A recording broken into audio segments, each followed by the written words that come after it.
Salam Bapak Ibu, Saudara dan Saudari, sahabat-sahabat garam dunia yang terkasih. Yesus di dalam amanat perpisahannya hari ini dalam Injil Yohanes mengatakan demikian.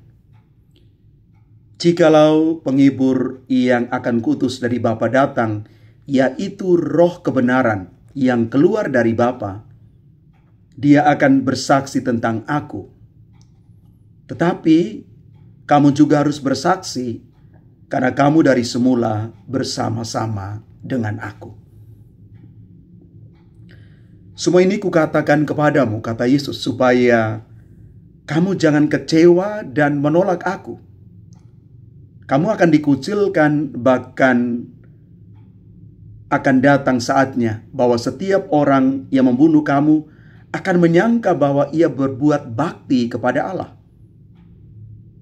Mereka akan berbuat demikian karena mereka tidak mengenal baik Bapa maupun aku. Tetapi semuanya ini kukatakan kepadamu, supaya apabila datang saatnya, kamu ingat bahwa aku telah mengatakannya kepadamu. Yesus meminta para murid untuk bersaksi karena mereka dari semula bersama-sama dengan Yesus. Mewartakan kabar gembira tentang Yesus dan karya penyelamatannya harus menjadi prioritas perutusan mereka dan juga kita.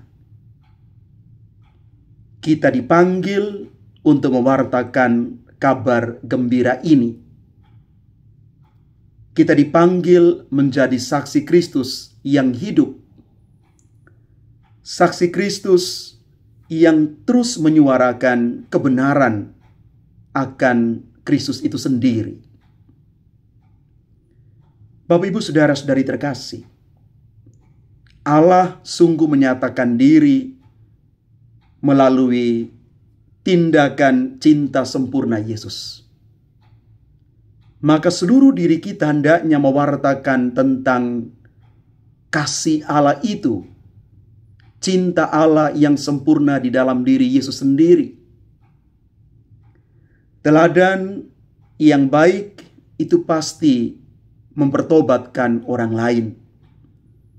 Maka kita berjuang untuk menunjukkan teladan hidup kita yang baik, kesaksian hidup kita yang baik sebagai para pengikut Kristus dimanapun kita berada.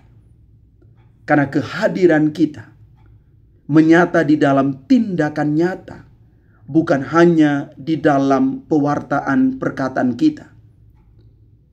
Sekali lagi, kesaksian hidup kita yang baik dan nyata betul-betul menghadirkan Kristus sendiri di dalam hidup orang lain. Karena salah satu tantangan zaman ini adalah hidup di dalam harapan.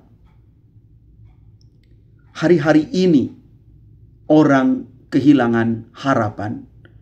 Banyak orang putus asa. Tidak sedikit orang hidup di dalam ketidakpastian. Banyak orang yang berada dalam situasi terjepit, situasi sulit, tekanan ekonomi, dan hidup bermasyarakat yang tidak mudah, bahkan menjadi beban tersendiri. Di sanalah kita mau tampil sebagai orang-orang yang memberikan harapan, menjadi teman seperjalanan yang siap membantu mereka. Bertolong-tolonglah menanggung beban satu sama lain. Santo Filipus Neri yang kita rayakan pestanya hari ini mengajak kita untuk hidup kudus, penuh dengan sukacita. Di dalam keadaan apapun, semoga kita tidak kehilangan harapan. Kita tidak kehilangan sukacita. Maka dia mengatakan demikian, bersukacitalah senantiasa, karena sukacita adalah jalan untuk berkembang di dalam kebajikan. Bapak, Ibu, saudara-saudari yang terkasih, mari kita berjalan bersama-sama, saling menanggung beban, saling memperhatikan, membangun solidaritas di antara kita sebagai sesama orang-orang pengikut Kristus yang saling meringankan beban. Dan semoga kita tidak kehilangan harapan dan sukacita di dalam Kristus. Inilah harapan sesungguhnya yang Yesus minta kepada kita sekalian, karena seluruh hidup kita akan dipimpin oleh Roh Penghibur, yakni Roh Kudus sendiri. Tuhan memberkati kita sekalian. Amin.